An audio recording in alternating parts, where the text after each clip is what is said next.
The weight of Lydia's illness had cast a dark shadow over the Ben family. Each passing day, she grew weaker, her frail body barely clinging to life. The hospital had already warned them, without the surgery, she wouldn't survive much longer. The air in their small house was thick with despair. Kochi and his siblings could barely sleep at night, their minds tormented by the thought of losing their mother. Mr. Ben had exhausted all options. He had tried everything, borrowing, begging, even considering selling their home, but nothing had worked. Then, one evening, fate took a cruel turn. Mr. Clifford, driving home from work in his sleek black SUV, slowed down as he spotted a familiar figure walking along the quiet roadside. It was Ifeoma, Mr. Ben's only daughter. At 19, Ifeoma had blossomed into a stunning young woman. She had always been beautiful, but the struggles of her family had made her stronger, more resilient. She carried herself with quiet dignity, despite the suffering they endured. Mr. Clifford pulled over and rolled down his tinted window. "Ife," he called out with a charming smile.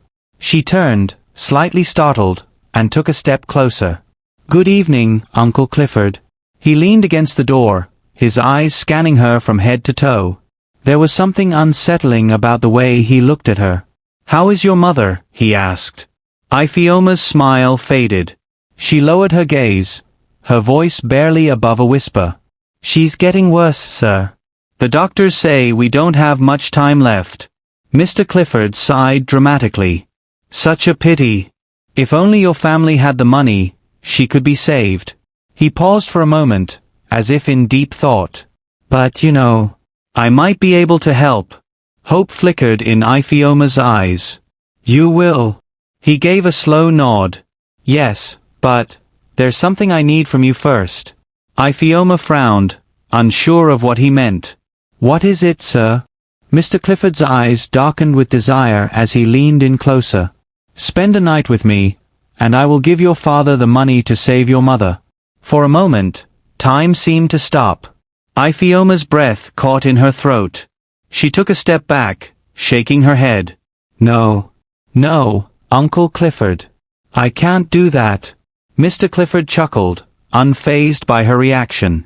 "Think about it, my dear. Your mother's life is at stake. This is just one night. No one has to know." Tears stung her eyes as she turned and ran, leaving Mr. Clifford smirking as he watched her disappear into the darkness. That night, Ifeoma lay awake in bed, her heart torn apart by the impossible choice before her. She had spent the entire evening by her mother's side, holding her cold hands, listening to her labored breathing.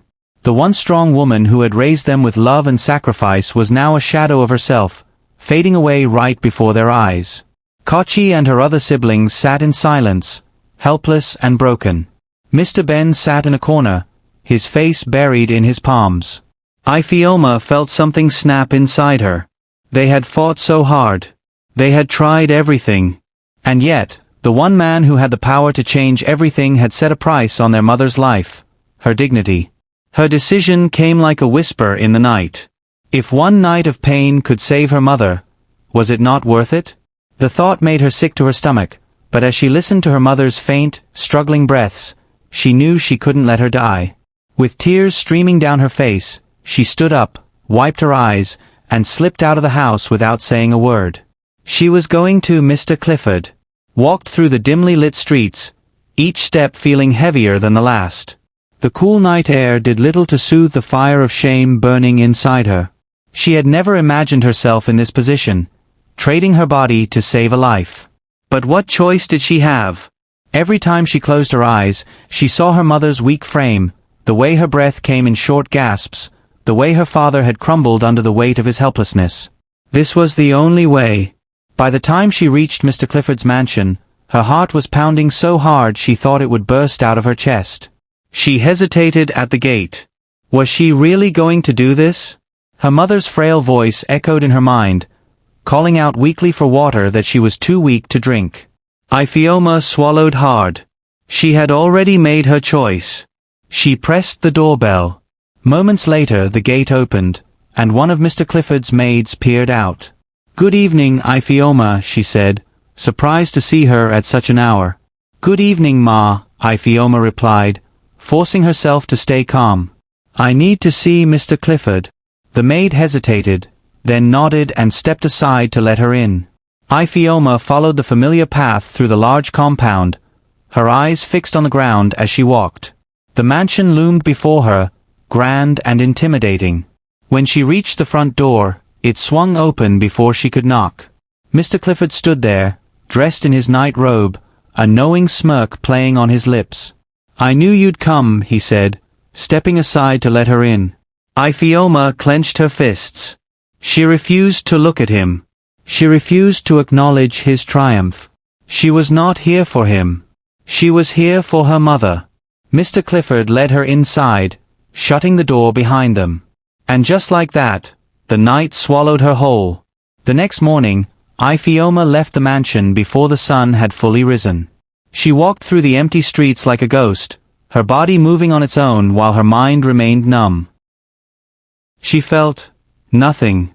The night before had stripped something away from her, something she could never get back. But it didn't matter. All that mattered was her mother. By the time she reached home, her father and brothers were already awake. They looked up in surprise when she stepped inside.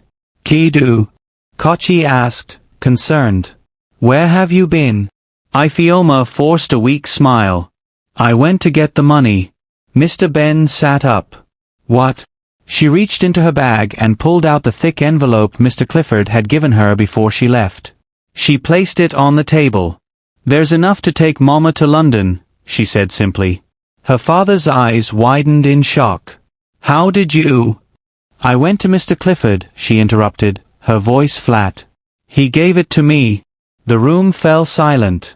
Kochi stared at her, his hands clenching into fists. He wasn't a fool. He knew what Mr. Clifford was like. And he knew his sister. "You're lying," he said, his voice shaking with barely controlled rage. Ifeoma looked him straight in the eye. "No, I'm not." Mr. Ben's lips trembled. He looked down at the money, then back at his daughter. Tears filled his eyes. "Oh, Ifeoma," he whispered, his voice breaking. But Ifeoma didn't cry. She had no tears left. She had paid the price. And now, she had to live with it. Mr. Ben had never felt such a deep sense of relief as he did that morning. With the money in his hands, he wasted no time. He rushed to the hospital, speaking with the doctors about the necessary paperwork to fly his wife to London. Time was not on their side. Lydia lay on the hospital bed, her breathing shallow, her body weak. Though she was barely conscious, a faint smile touched her lips when she saw her husband. "Ben, you look happy," she whispered, her voice hoarse. He nodded, taking her hand in his. "I found a way, my love. You're going to get better. I promise." Tears of gratitude welled in his eyes. He didn't know exactly how Ifeoma had gotten the money, but right now, all that mattered was that his wife would live. Little did he know that disaster was about to strike. Back at the Clifford mansion, Margaret, Mr. Clifford's wife, had returned home earlier than expected. She had been out of town for 2 days, visiting her sister. But something had been bothering her, a gut feeling that wouldn't let her rest. As she stepped into the house, she immediately sensed something was off. The servants were unusually quiet, avoiding eye contact as she walked past them. Her instincts kicked in. She made her way upstairs and pushed open the bedroom door. What she saw made her blood run cold. There, in her bed, was her husband, with Ifeoma. Margaret's scream shattered the silence. "You disgusting man," she shrieked. Mr. Clifford jumped up, his face pale with shock. "Margaret, I can explain."